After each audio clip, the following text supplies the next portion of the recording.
Shaunaka and the other rishis, sages, were performing a yajna, sacrifice, dedicated to the Lord Vishnu. Suta had also come there, on his way to a pilgrimage. The sages told Suta, "We have welcomed you. Now describe to us that which makes men all-knowing. Describe to us that which is the most sacred in the whole world." Suta replied, "Vishnu is the essence of everything. I went to a hermitage named Bhadraka with Shukar, Pala and other sages, and met Vyasadeva there. Vyasadeva described to me that which he had learnt from the great sage Vashishta, Vashishta having learnt it from the god Agni himself. The Agni Purana is sacred because it tells us about the essence of the Brahman, the divine essence. I learned all this from Vyasadeva, and I will now tell you all that I have learnt. Avatars. Do you know what an avatar is? An avatar is an incarnation, and means that a god adopts a human form, to be born on earth. Why do gods do this? The purpose is to destroy evil on earth and establish righteousness. Vishnu is regarded as the preserver of the universe, and it is therefore Vishnu's incarnations that one encounters most often. Vishnu has already had 9 such incarnations, and the 10th and final incarnation is due in the future. These 10 incarnations of Vishnu are as follows. 1. Matsya Avatara, fish incarnation. 2. Kuma Avatara, turtle incarnation. 3. Varaha Avatara, boar incarnation. 4. Narasimha Avatara, half-man lion incarnation. 5. Vamana Avatara, dwarf incarnation. 6. Parashurama. 7. Rama. 8. Krishna. 9. Buddha. 10. Kalki. This is the incarnation that is yet to come. The Agni Purana now describes these 10 incarnations. The fish.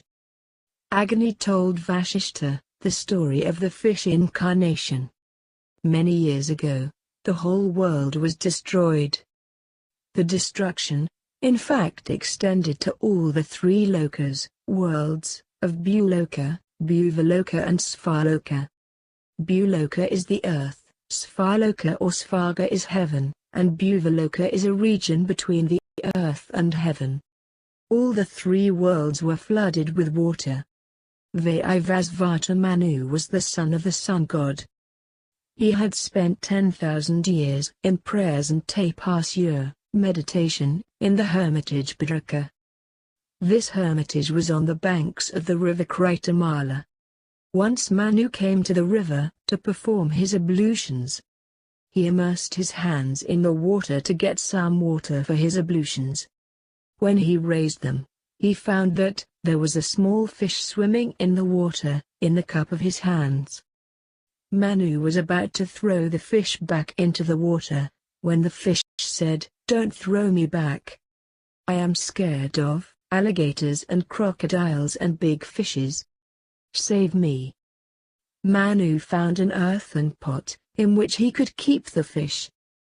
But soon, the fish became too big for the pot, and Manu had to find a larger vessel, in which the fish might be kept.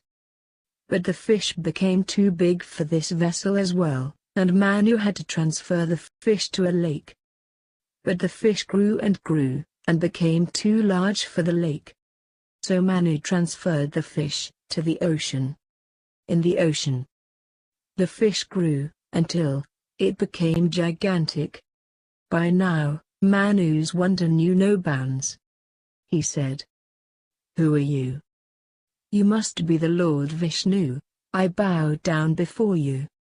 Tell me, why are you tantalizing me, in the form of a fish?" The fish replied, "I have to punish the evil and protect the good. 7 days from now, the ocean will flood the entire world, and all beings will be destroyed. But since you have saved me, I will save you. When the world is flooded, a boat will arrive here. Take the Saptashis, 7 sages, with that boat. Don't forget to take the seeds of food grains, with you. I will arrive, and you will then fasten the boat to my horn, with a huge snake." Saying this, the fish disappeared. Everything happened as the fish had promised it would. The ocean became turbulent, and Manu climbed into the boat. He tied the boat to the huge horn that the fish had. He prayed to the fish, and the fish related the Matsya Purana to him. Eventually, when the water receded, the boat was anchored to the topmost peak of the Himalayas, and living beings were created once again. A Danava, demon, named Hayagriva had stolen the sacred texts of the Vedas, and the knowledge of the Brahman. In his form of a fish, Vishnu also killed Hayagriva, and recovered the Vedas. The turtle. Many years ago, there was a war between the Devas, gods, and the Daityas, demons, and the gods lost this war. They prayed to Vishnu to rescue them from the oppression of the demons. Vishnu told Brahma and the other gods that they should have a temporary truce with the demons. The two sides should get together to churn the ocean. Vishnu would ensure that the Devas benefited more from this churning of the ocean than the Daityas did. The truce was agreed upon, and the two sides got ready to churn the ocean. The mountain Mandara was used as a churning rod, and great snake Vasuki as the rope for churning. The Devas grasped Vasuki's tail, and the Daityas grasped Vasuki's head. But as the churning began, the mountain Mandara, which had no base, started to get immersed in the ocean. What was to be done? Lord Vishnu came to the rescue. He adopted the form of a turtle, and the peak was balanced on the turtle's back. As the churning continued, terrible poison named Kalakata emerged from the depths of the ocean, and was swallowed by Shiva. Shiva's throat became blue from this poison, and he is therefore known as Nilakantha, blue of throat. The goddess Varuna, the goddess of wine, Saura, came out next. The gods readily accepted her, and thus they came to be known as Sauras. But the demons rejected Varuna, and were therefore known as Asuras. She was followed by the Parijata tree, a beautiful tree that came to occupy the prided place in Indra's garden. A jewel named Kaustuba emerged and was accepted by Vishnu as his adornment. 3 wonderful animals came out next, the cow Kapila, the horse Ucheshrava, and the elephant Airavata. They were followed by the Apsaras, beautiful women, who became the dancers of heaven. They were known as Apsaras because they emerged from water. The goddess Lakshmi or Sri came out next and was united with Vishnu. Finally, Dhanvantari emerged with a pot of Amrita, the life-giving drink, in his hands. Dhanvantari was the originator of medicine, Ayurveda. The Daityas led by Jamba gave half of the Amrita to the Devas, and departed with the remaining half. But Vishnu quickly adopted the form of a beautiful woman. So beautiful was the woman, that the demons were charmed. "Pretty lady," they said, "take the Amrita and serve it to us, marry us." Vishnu accepted the Amrita, but he had no intention of giving it to the demons. He served it to the gods instead. There was only one demon, who was somewhat clever. His name was Rau. He adopted the form of Chandra, the moon god, and succeeded in drinking some of the Amrita. The sun god and the moon god noticed what was happening, and reported it to Vishnu. Vishnu thereupon cut off Rau's head with a sword.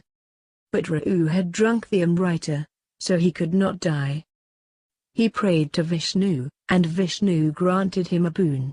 The boon was that, occasionally Rahu would be permitted to swallow up the sun and the moon, who complained about him. You can see this happening at the time of the solar and the lunar eclipses. People who give alms during such eclipses are blessed. The gods obtained the Amritu and the demons did not. Thus, the gods became more powerful than the demons. They defeated the demons and regained heaven. The boar. Vishnu's next incarnation was in the form of a boar. The sage Kashyapa and his wife Diti had a son named Hiranyaksha. He became the king of the Asuras. Hiranyaksha's meditation pleased Brahma, and Brahma granted him the boon that he would be invincible in battle. Thus armed, Hiranyaksha went out to fight with the Devas. He comprehensively defeated the gods, and conquered heaven. He also defeated Varuna, the god of the ocean. Thus, Hiranyaksha became the king of the heaven, the earth and the underworld. But the Asura was not particularly fond of the earth. He himself had begun to live in Varuna's palace, under the ocean. So he hurled the earth into the depths of the ocean. The gods went to Vishnu and prayed that something might be done about Hiranyaksha. They wished to be restored to heaven, and they wished that the earth might be brought back from the depths of the ocean. In response to these prayers, Vishnu adopted the form of a boar, and entered the ocean. Who should he meet there, but Hiranyaksha himself? Hiranyaksha of course did not know that this boar was none other than Vishnu. He thought that it was an ordinary boar and attacked it. The two fought for many years. But finally, Hiranyaksha was gored to death by the boar's tusks. The boar raised the earth up with its tusks. Vishnu thus saved the gods and the principles of righteousness or dharma. Man-lion. Hiranyaksha had a brother named Hiranyakashipu. Hiranyakashipu was furious to learn that his brother had been killed, and the resolve to kill Vishnu.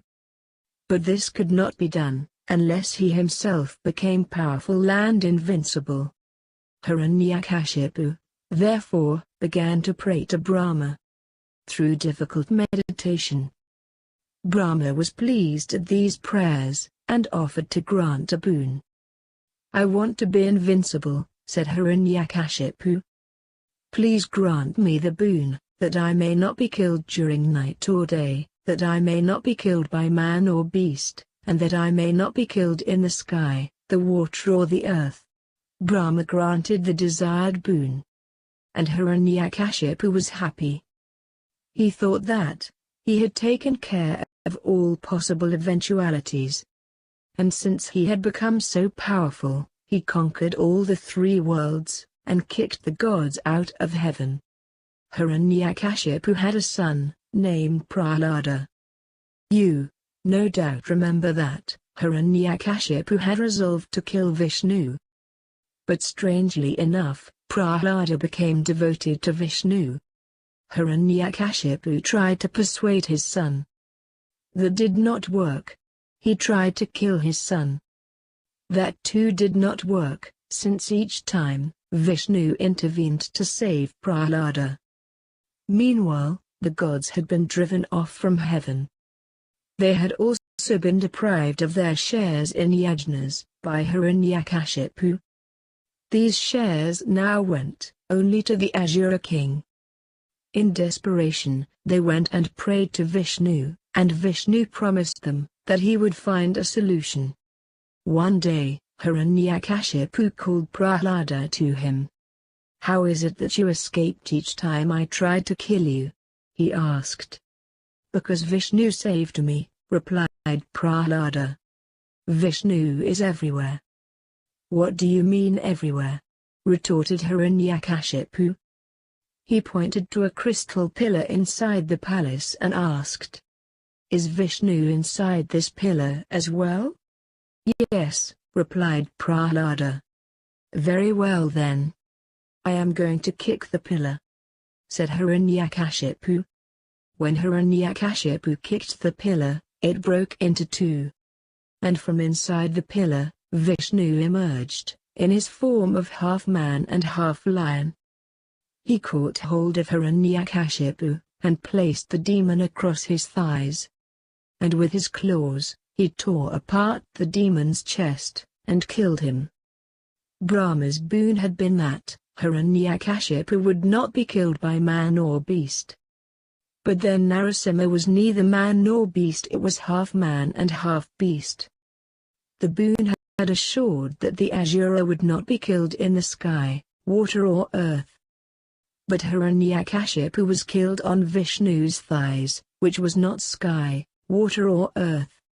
And finally, the boon had promised that Hiranyakashipu would not be killed during night or day. Since the incident took place in the evening, it was neither night nor day. After Hiranyakashipu died, the gods were restored to their rightful places. Vishnu installed Prahlada, the king of the Asuras. The dwarf Prahlada's grandson was Pali, and Pali became very powerful. When he was the king of the Asuras, there was a war between the Devas and the Asuras. The gods were defeated, and were driven off from Svarga.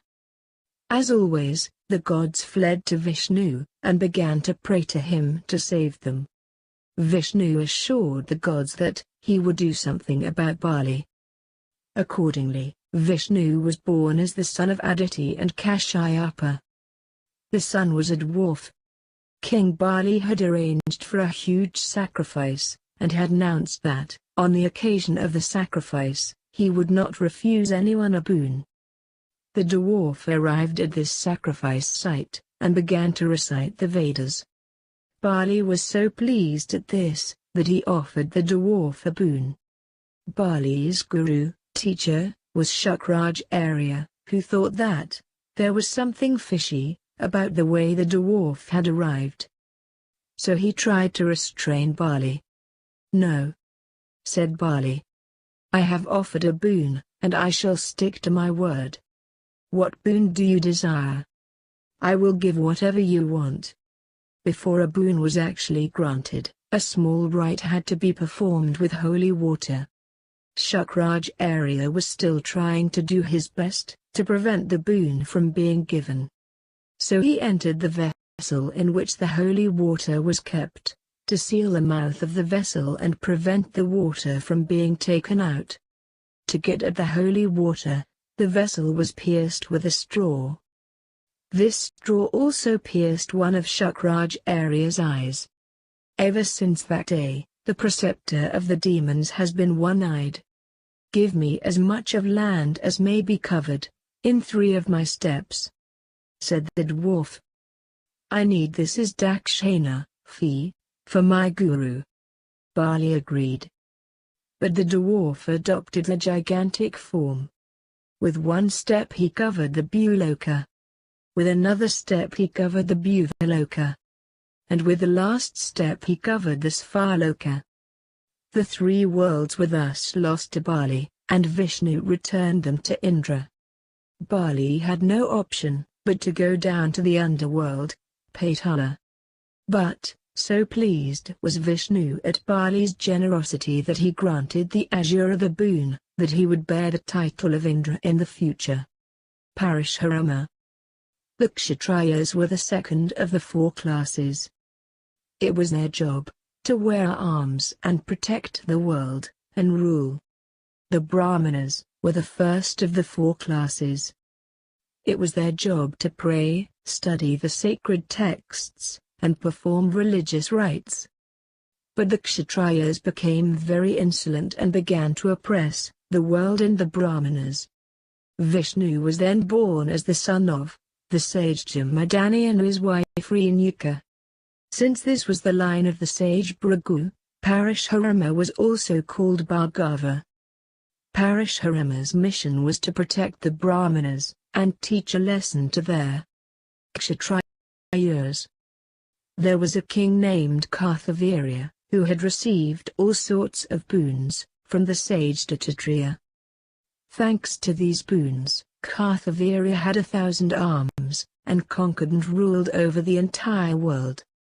One day, Karthavirya went on a hunt to the forest. He was very tired after the hunt and was invited by the sage Jamadagni, who had Kamadagni, cow. This meant that the cow produced whatever its owner desired.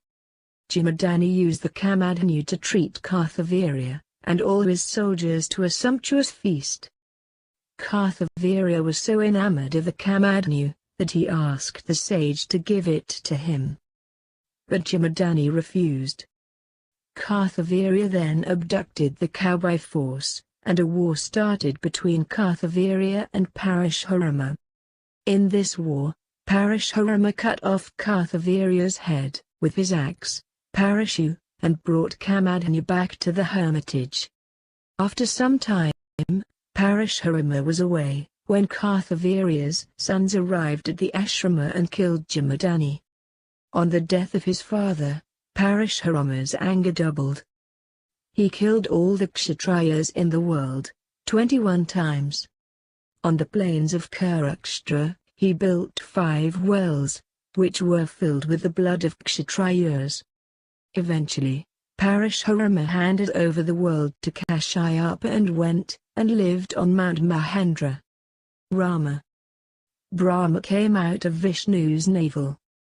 Brahma's son was Marichi's son Kashyapa, Kashyapa's son Surya, Surya's son Vaivasvata Manu, Manu's son Ikshvaku, Ikshvaku's son Kakustha, Kakustha's son Raghu, Raghu's son As son Dasharatha, Dasharatha's sons were Rama, Bharata, Lakshmana, and Shatrughna.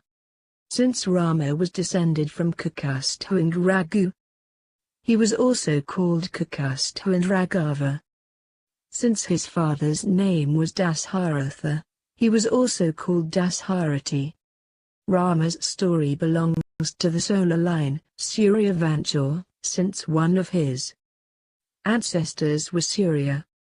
Vishnu himself wished to destroy Ravana and the other Rakshasas, demons. He therefore divided himself into 4 parts, and was born as Rama, Bharata, Lakshmana, and Shatrughna. Rama was Kaushalya's son, Bharata, Kaikeyi's. Lakshmana and Shatrughna were the sons of Sumitra. The sage Vishvamitra came to Dasharatha and pleaded for Rama's help in defeating the Rakshasas, who were disturbing his yajnas. Rama killed these demons, and Vishvamitra was so pleased that he taught Rama the use of all divine weapons. Rama broke a bow of Shiva's that had been in the possession of the king of Mithila, Janaka. This was the task that had been appointed for marrying Sita, Janaka's daughter.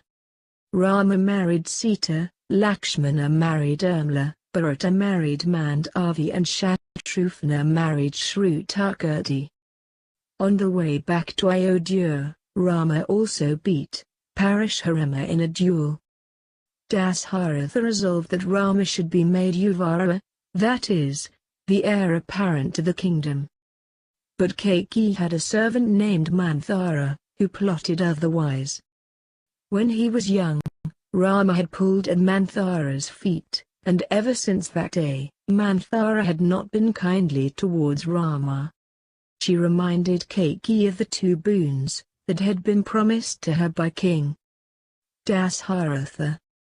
Years ago, the gods had been fighting with the demon Shambhara, and had asked Dasharatha for his help. In fighting with Shambhara, Dasharatha had been injured. He had been nursed back to health by Kaikeyi. Dasharatha had promised 2 boons to Kaikeyi as a reward. And Manthara's suggestion was that Kaikeyi should now ask for these 2 boons. By the first boon Rama would be banished to the forest for 14 years, and by the second boon, Bharata would become Yuvara. Kaikeyi listened to Manthara. At Manthara's instance, she asked for these 2 boons. Dasharatha was very angry, but Rama insisted that he would indeed go to the forest, for 14 years. Rama, Lakshmana and Sita first went to the banks of the river Tamasa. From there they went to the kingdom of Gaha, the king of the hunters, Nishadas.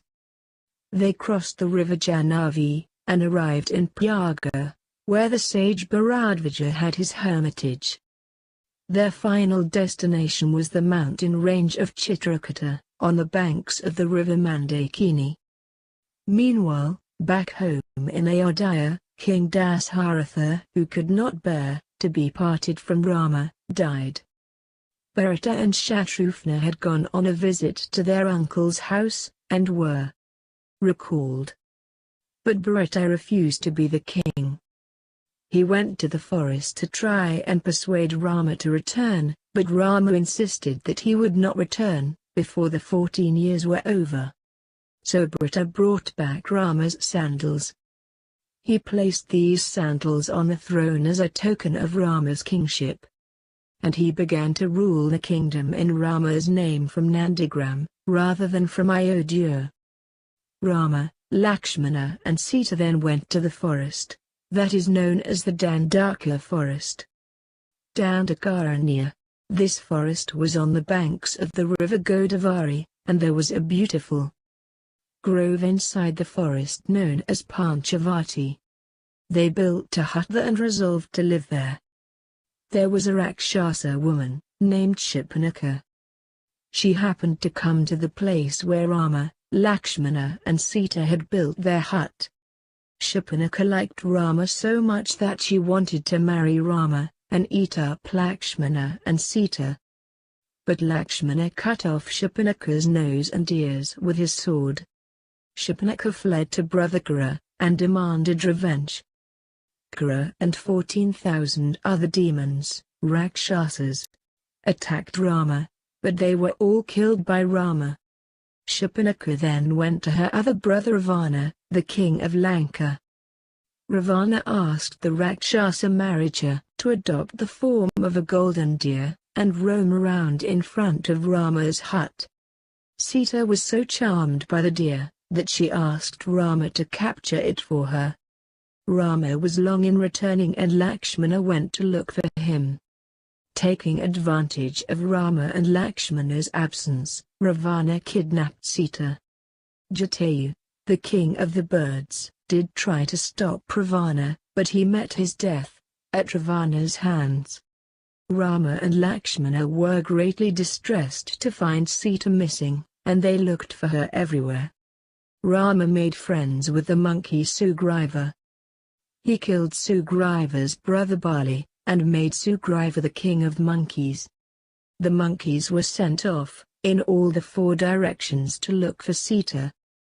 The monkeys who had gone towards the south, learned that Sita was in Lanka, across the ocean. One of these monkeys was Hanuman. Hanuman leapt over the ocean, and arrived in Lanka. He discovered the lonesome Sita, in a grove of Ashoka trees, the Ashokavana. Hanuman introduced himself, and assured Sita that he would soon be back with Rama. Hanuman caused some general havoc in Lanka, and was captured by Meghanada or Indrajit, Ravana's son. Ravana ordered that Hanuman's tail should be set on fire. But Hanuman used his burning tail to set fire to all the houses of Lanka. He then returned to Rama, with the news that Sita had been found. Rama, Lakshmana and the army of monkeys arrived at the shores of the ocean. That they built a bridge over the ocean, so that they could cross over into Lanka. There was a terrible war, in which Rama killed the giant Kumbhakarna, Ravana's brother. Lakshmana killed Indrajit. Rama killed Ravana, with a powerful divine weapon, the Brahmastra. The 14 years were by now over and Rama, Lakshmana and Sita returned to Ayodhya. There, Rama was crowned king, and he treated his subjects as his own sons. He punished the wicked, and followed the path of Dharma. During Rama's rule there was no shortage of food grains anywhere, and the people were righteous. No one died an untimely death. On Rama's instructions, Shatrugna killed the Asura Lavana, and built the city of Mathura, in the place where Lavana's kingdom had been. Bharata was sent by Rama to kill a wicked Gandharva, a singer of heaven named Shailusha, who lived on the banks of the river Indus with his sons.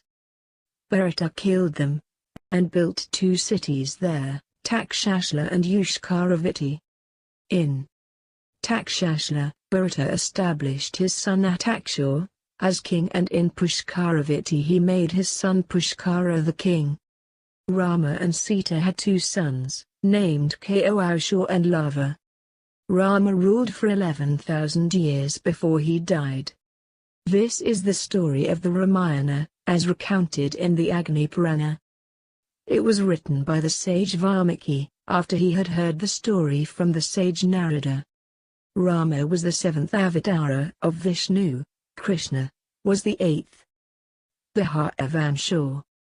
As you have already been told, Brahma emerged from Vishnu's navel. Brahma's son was Atri.